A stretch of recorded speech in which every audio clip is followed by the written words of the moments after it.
Do you believe in the power of redemption? Find out in the final episode of A Christmas Carol in the Read All About It series. In this heartwarming finale, we'll see the full extent of Scrooge's transformation. So don't miss out on this emotional end to Scrooge's journey. Tune in right now to episode 26 and see how it all works.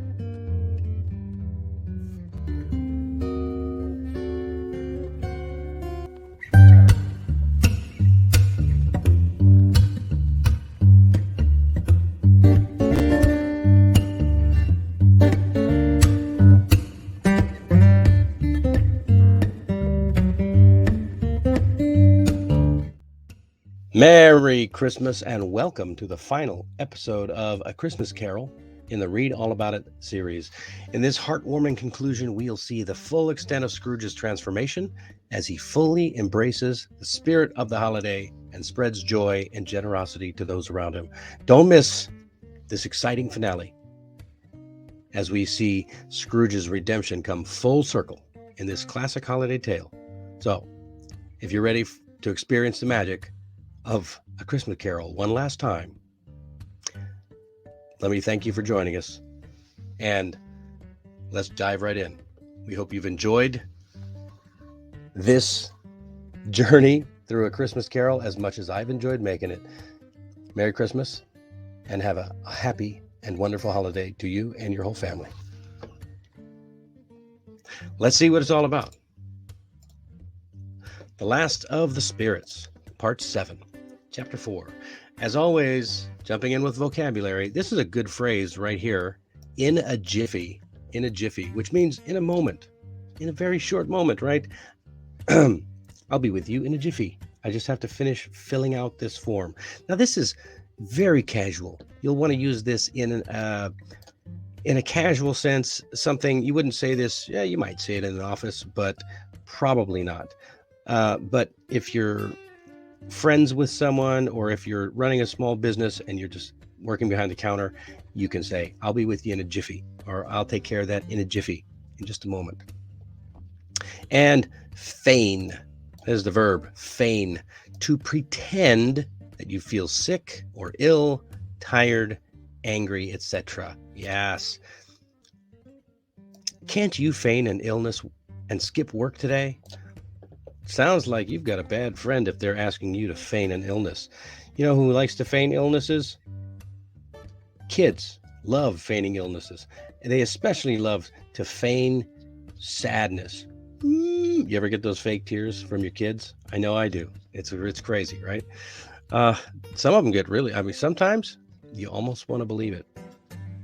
No, you never. Yeah, you can tell. With little kids, you always can tell when they're fake crying. They're feigning their tears. All right.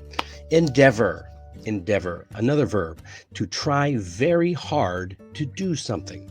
I will endeavor to fix the roof myself. Yes, I will endeavor. I endeavored to finish this series by Christmas Day, and I have succeeded. Thank you for joining me, everybody who has joined me, and thank you for sharing it with your friends. I really appreciate it.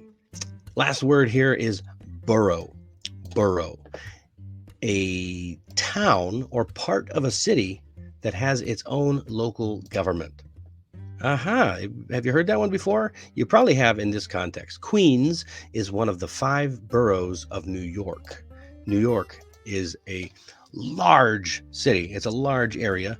And inside the city of New York are 5 boroughs, each one with their own local government.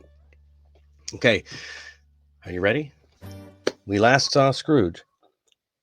He had a great time at his nephew's house for the Christmas party, but this time he made it his goal to arrive early in time to beat Bob Cratchit to the office. So let's see what happened as Bob walked in. How many minutes late was it? That's right. You got a good memory. 18 and a half minutes late. Oh, well. Let's see what Scrooge does. Bob's hat was off before he opened the door. His comforter, too. He was on his stool in a jiffy, driving away with his pen, as if he were trying to overtake 9 o'clock. "Hello!" growled Scrooge in his accustomed voice, as near as he could feign it. "What do you mean by coming in here at this time of day?" I'm very sorry, sir. I am behind my time." "You are?" "Yes, I think you are. Step this way, if you please." It's only once a year, sir. It shall not be repeated. I was making rather merry yesterday, sir." "Now, I'll tell you what, my friend. I am not going to stand this sort of thing any longer. And therefore," Scrooge continued, leaping from his stool and giving Bob such a dig in the waistcoat that he staggered back into the tank again, "and therefore, I'm about to raise your salary." Yeah, sorry, got a little carried away there. Bob trembled and got a little nearer to the ruler. "A Merry Christmas, Bob," said Scrooge, with an earnestness that could not be mistaken, as he clapped him on the back. "A merrier Christmas, Bob, my good fellow, than I have given you for many a year. I'll raise your salary and endeavor to assist your struggling family, and we will discuss your affairs this very afternoon over lunch, Bob." Scrooge was better than his word. He did it all, and infinitely more. And to Tiny Tim, who did not die, he was a second father. He became as good a friend, as good a master, and as good a man as the good old city knew, or any other good old city, town, or borough in the good old world. Some people laughed to see the alteration in him, but his own heart laughed, and that was quite enough for him. He had no further meetings with spirits, but it was always said of him that he knew how to keep Christmas well, if any man alive possessed the knowledge. May that be truly said of us, and all of us. And so, as Tiny Tim observed, God bless us, everyone. And there you have it, the end of the story. Again, this was the abridged version, so we were able to finish it in only 26 episodes. The unabridged version, the full version, if I were to read it nonstop with no commentary, would probably take about 3 hours, maybe 2. So ask yourself, do you want to hear the unabridged version? If so, I'll need to drink more coffee for that one. And if you want to buy me a cup of coffee, click the link in the description. All right, let's get to the questions. How did Scrooge seem to react to Bob being late? Oh, yeah, he did. He was feigning his anger. Yeah, he was feigning being his old grumpy self. "You're late again, are you?" Yeah, good stuff. And why do you think? Why did Scrooge feign anger towards Bob? It certainly wasn't because Bob wasn't used to seeing Scrooge angry.